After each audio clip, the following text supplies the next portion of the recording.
Greetings. It is Monday, June 22nd, and updates on coronavirus. Dallas again broke another record for most confirmed uh, positive results.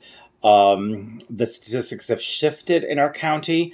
50% of COVID patients or people with COVID are under 40 in our county now. So it's spreading among the younger population. And as I mentioned today, we broke another record well into the 400s. Our hospital capacity for beds has dropped to, I think it was 22% of beds available, considering just about a week ago it was 40%. So that's, nearly half those empty beds got filled. And that was in 1 week. So there is concern as to what's going to happen next. Our governor held a press conference regarding all these numbers that are skyrocketing because the Dallas-Fort Worth area, or Dallas in particular, for the amount of new cases per day, has now reached the number 5 spot in the country. So it is definitely spreading like wildfire here in Dallas. But the governor held a press conference and said basically everybody wear their masks, but he doesn't enforce it.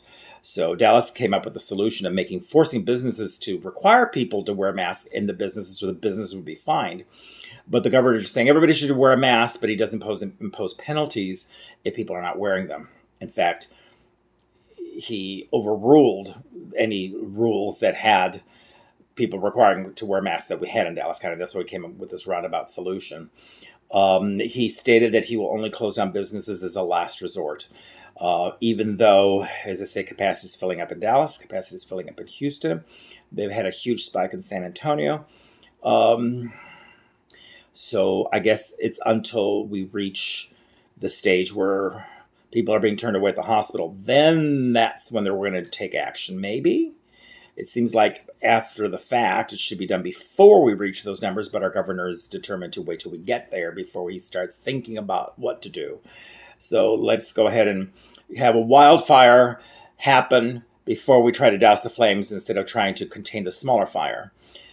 It's a scary attitude, but there's nothing we can do except everybody here in Dallas County cooperate and do wear your masks. And people seem to really jump to it, and they have been complying everywhere I've gone, except as I mentioned the other day when I went to Kroger yesterday. They weren't enforcing it there, but definitely it's being required everywhere. I did have a case that I was supposed to go do this afternoon as an interpreter. Went to the person's home, walked in, and they informed us that the person living there is sick with the coronavirus. Why this appointment wasn't canceled before we showed up? Because we couldn't stay there. I mean, we turned around and walked right back out of the house. I mean, we were masked and barriered, saying we were only in there for like the 30 seconds. But I don't know what people thought there. Oh, let's go ahead and have the appointment, even though the person's sick. Makes no sense. And of course, the worker's like, I'm not staying 1 second longer in this house. She turned around and walked out, and I followed her behind because it was ridiculous that these people thought they could go ahead and do business while there was somebody actually sick right there across the room from us. People just don't think. Anyway, new, every month there's been something new. We had the impeachment this year. We had, of course, coronavirus. We had the killer wasps or whatever they are. A really sad thing is happening not in the United States, but in South Asia and in Africa. And it started at the beginning of the year where they started to have locust swarms, but apparently because of COVID-19 and some other factors, the mitigation for the locust swarms has not happened. And when I'm talking about that this is an issue, we're talking about they're anticipating about 300,000 people are going to die of hunger in the next few months because the swarms have gotten so out of control. We're talking about huge swaths of Africa being affected. And this might be the largest swarm of locusts in the last 60 or 70 years. But because of COVID, there's been no proactive action because everybody's been shut down. And usually the several countries coordinate together. They're attempting to scramble, but already the damage is starting to happen. And I was just shocked to read how many millions of people are going to be affected, are going to have hunger, but then an estimated 300,000 people are going to die of hunger in the next few months just because it is so bad. It's like, could 2020 just stop? Do we need any more craziness in this year with these biblical kind of events that we're having. I mean, you know, a pandemic, swarms. I mean, it's just unbelievable. Other news that Trump is still very upset over how bad his rally went, with not being able to fill like 1/3 capacity of the auditorium. Apparently, he's been throwing tantrums. But it's like egg on his face. Video was released today, the full video of him arriving back at the White House off the chopper, walking across to the White House, and he looked like a sad old man, dejected. And it's interesting that he allowed himself to be filmed looking that way. Because actually though, I have to say, his hair wasn't combed the normal way. He actually kind of fell forward and had a little bit of bangs. He looked better with the hair that way. But he looked so down and dejected. There was, like a sad old man walking across that lawn to his house. He really is not looking good. And of course, supposedly throwing tantrums over the fact that the turnout was so dismal, which means people just don't want to see him. I mean, he's got his diehard base, but apparently it's shrunk quite a bit.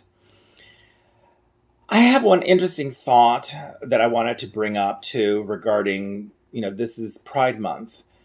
And of course, Black Lives Matter is of utmost importance. And I don't want to minimize Black Lives Matter because it is the issue of the moment, of the day. But there's so many issues right now also with the LGBTQ plus community. And even though we have a court case side on our behalf, Trump tried to basically pass a rule by fiat saying, denying health care to federal employees that are LGBTQ, especially the transgender community. And so it's this attack of hate towards the LGBTQ community that hasn't gotten the focus of what he just has been doing. I know there was a lawsuit to try to prevent his executive order from going into action, but it's like the Supreme Court was pretty clear that you can't discriminate based on sex for employment. So they're trying to fight this now, saying, well, this should also protect people for health care. But the Trump administration is still determined to fight against us having any kind of equal rights. We don't want special rights. We want equal rights. And with the Hispanic community, he just today signed an executive order not allowing the worker visa program for a majority of the work visa people. He's frozen it so they can't come into the country and work. And unfortunately, this worker visa program is in existence because there's certain jobs Americans can't do or won't do. And he's shutting out these thousands, tens of thousands of people that work here with it. This isolationism he's wanting, this basically creating his own version of the Third Reich, where let's separate people by class, and only apparently white Americans are going to get full benefits of everything, and everybody else is going to be discriminated against. But I wish that a little bit more attention were being placed to the issues with the gay community right now. As I say, Black Lives Matter is so important, but we can't forget that we're also dealing with some major struggles right now ourselves. We still don't have protection in housing. Your landlord could evict you if they find out you're gay in most states in this country. And that issue is still pending. So anyway, it's an interesting time, a very interesting time. I'm ready for this presidency to be over. Hopefully he will not get reelected, but it is a difficult time. And I'm exhausted of feeling angry because I've been so angry about the Black Lives Matter and the injustices towards my friends that are Black. I see what happens to them and I get a pass. I'm from Mexico, but look at me. I'm white, I'm descended from an Italian father and I'm American mother. So I'm Caucasian and I get a pass all the time.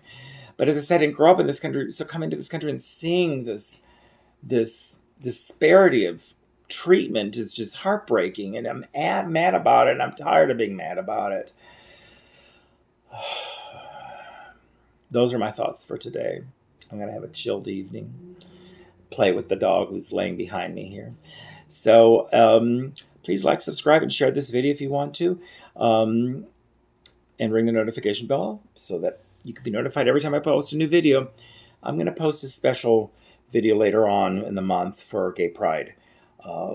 Since I haven't seen any commemorations and we didn't get to have the parade this year, I wrote a piece a few years back about my thoughts on being gay.